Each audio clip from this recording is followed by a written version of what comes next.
இதய குடிலில் இறைப்பாலன். விண்மீன் சிரித்தது விண்ணகத்தில், விடிவு பிறந்தது மண்ணகத்தில். மாட்டுத் தொழுவமே மணிவன் மண்டபம், அந்த மாசற்ற பாலகனே நம் தஞ்சம். அன்பு இறைமக்களே, கிறிஸ்து பிறப்பு பெருவிழாவின் இனிய நல்வாழ்த்துக்கள்.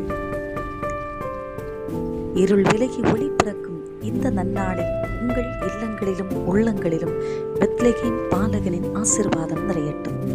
இன்று உலகம் முழுவதும் மின் விளக்குகளாலும் வண்ண அலங்காரங்களாலும் ஜொலிக்கிறது. ஆனால் உண்மையான கிறிஸ்மஸ் என்பது வெளிப்புற அலங்காரங்களில் இல்லை, அது நம் உட்புற மாற்றத்தில் இருக்கிறது. ஆயிரக்கணக்கான ஆண்டுகளுக்கு முன்பு ஒரு குளிர்காலத்தில் தங்குவதற்கு இடமின்றி தவித்த யோசேப்பிற்கும் மரியாளுக்கும் இடமளித்தது ஒரு மாட்டுத் தொழுவம்தானே. இன்று இயேசு பிறப்பதற்கு ஒரு இடத்தை தேடுகிறார் என்றால் அது சிமெண்டால் கட்டப்பட்ட ஆலயம் அல்ல, உங்களது இதயம்தான். ஆடம்பர மாளிகையை தேடவில்லை அவர், அதிகார பீடத்தை நாடவில்லை.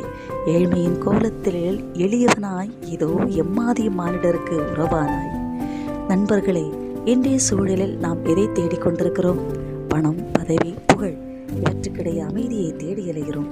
ஆனால் கிறிஸ்மஸ் நமக்கு சொல்லும் செய்தி மிக எளிமையானது. பகிர்ந்து கொள்வதில் தான் மகிழ்ச்சி இருக்கிறது. பகிர்ந்து கொள்வதில் தான் மகிழ்ச்சி இருக்கிறது. தன் மகனையே நமக்காக தந்த கடவுளின் அந்த பகிர்வுத்தான் கிறிஸ்மஸ். நம்மிடம் அதிகமாக இருப்பதை இல்லாதவர்களுக்கு கொடுப்போமா? ஒரு புன்னகை, ஒரு ஆறுதல் வார்த்தை, பசித்தவருக்கு ஒருவேளை உணவு. இவைதான் நாம் பாலகன் இயேசுவுக்கு தரும் மிக சிறந்த பரிசுகள், பிறந்த நாள் பரிசுகள்.